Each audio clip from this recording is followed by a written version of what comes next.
For a man who demands so much loyalty from the people around him, Donald Trump may be the most disloyal man of all. He's got a long history of turning his back on people in personal and professional settings. But Donald Trump doesn't burn bridges on his own. He has other people do it for him. For about a decade, that job belonged to this man, Michael Cohen, Trump's former personal attorney. Cohen was eventually arrested and sentenced to 3 years in prison for crimes he committed on the former president's behalf. When Cohen was sentenced, he said, quote, "It was my own weakness and a blind loyalty to this man that led me to choose a path of darkness over light. Time and time again, I felt it was my duty to cover up his dirty deeds." But Cohen is seeing clearly now. In his new book, Revenge, How Donald Trump Weaponized the Department of Justice Against His Critics, Cohen offers a stark warning for anyone who thinks Donald Trump is on their side, writing, quote, "Over the years, he had screwed people over, manipulated them, and used them, and I helped him do it. But in my naivete, I never thought any of that would happen to me. Why did I think this? Because I was the one who threw people under the bus for him." I spoke to Michael earlier in the week, just before his book came out. Let's talk about this book. In fact, I noticed that on the back of it, David Cay Johnston, who's really a chronicler of Donald Trump and his financial dealings, blurbs it for you, in which he said, "Michael Cohen knows Donald Trump's twisted mind and insatiable lust for dominance better than anyone else. When Cohen writes about Trump, we should pay close attention." What's the thing in this book to which my viewers should pay the closest attention? It's actually the whole book. There's no one section of this book that's more relevant than the other. I wish people would have listened to me going back into 2018 with the House Oversight Committee. But I wish that the press would have covered even my sentencing more fairly. For example, I had put out a statement, which was the sentencing report that goes to the judge. Nobody really read it. Most journalists only read the government's sentencing memo, which was nothing but salacious nonsense, again, to diminish me so that they could sentence me to this 3 years. I was so angry about it, I actually put the entire document in this book at the end in the notes. I want people to read it. I'm not saying something today that I didn't say 5 years ago when the sentencing was taking place. I said the same exact thing. There's no tax evasion. There was no lying. Did I lie to Congress? I did. But you know who else was involved in it? And I gave them the documents? Donald, through his lawyer, Jay Sekulow, Ivanka, Jared, you name it. Everybody was in on drafting the statement to Congress. And what was the lie? Do you remember? How many times I spoke to Donald Trump about a failed real estate project in Moscow? I told Congress 3. The real answer was 10. Right. Let's talk about the people who are still around him. There are lots. He's got supporters in Congress. He's got supporters in the Republican Party. He's got supporters in high places. A lot of the theme of the book is the way he turns on people. In fact, your frustration is the way he turned on you. You didn't think it could happen to you because you were the guy who was doing the dirty work and the lifting. What do you have for advice for those people who not only stick with him, but are in many cases running on the basis of his support? Sure. So you may remember, again, at the House Oversight, I said to Mark Meadows and Jim Jordan, I know what you're all doing.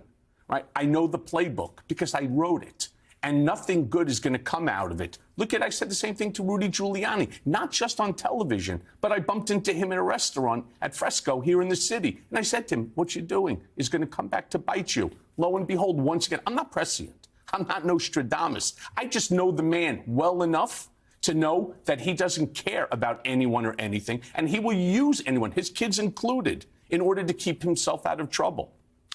Lots of people are speculating that he's going to run for election in 2024. And you always say this to me, that he's not. Tell me why. Because it would destroy the great grift. If he runs, all the money would then have to go into a campaign fund. People would have to start, expressing who they are, and it becomes listed. They don't want that any more than he wants that. In his PAC, people don't realize this. He gets to use, at total discretion, 90% of all the funds, 90 cents out of every dollar, he has full discretion over. He could buy himself another airplane, or he can use the money to fix his old airplane right now. I mean, it's a slush fund. But the important thing about Revenge is it uses my case, not so much to exonerate myself. It does do that. But what it really does, it's a stark warning to you, Ali. It's a stark warning to everybody watching the show, to everyone in this country. What happened to me can and will happen to you if we allow our democracy, which is in peril, thanks to Donald Trump and his followers and his acolytes. It will happen to you. And after your chapter about you being in prison, you have a chapter entitled Democracy in Peril. And one of the things that you talk about in this book very specifically is the degree to which Donald Trump flirts with fascism. We have forces right now, with the Oath Keepers and the and groups like that, facing trial for seditious conspiracy. We have people who don't want democracy supporting Donald Trump, and Donald Trump continues to play footsie with those groups of people. Tell me about Donald Trump and his tie to fascism. Well, first of all, they're insane to continue to support a man. I certainly remember, and I'm sure you can find the clip, Donald saying, "You do this, I'm going to take care of your legal fees." Really? He didn't take care of anyone's legal fees, including his own. He thinks everything should be on the arm, right? That's going back to his old Roy Cohn days. Everything should be for free.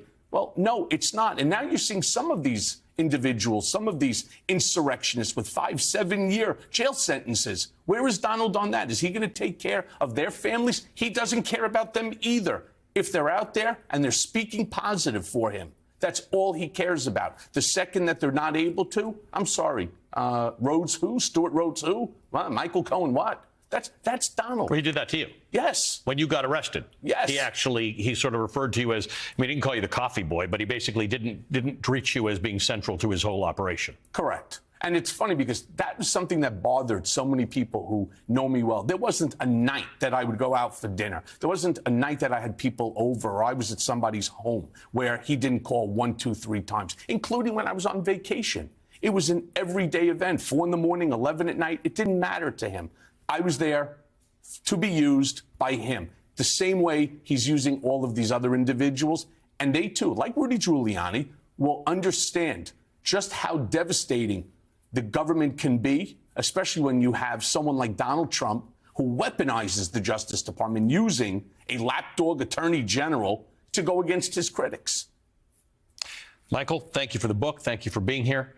Always appreciate seeing you. Good to see you as well. Michael Cohen is the author of the new book, Revenge, How Donald Trump Weaponized the Department of Justice Against His Critics. It is out now, hot off the presses.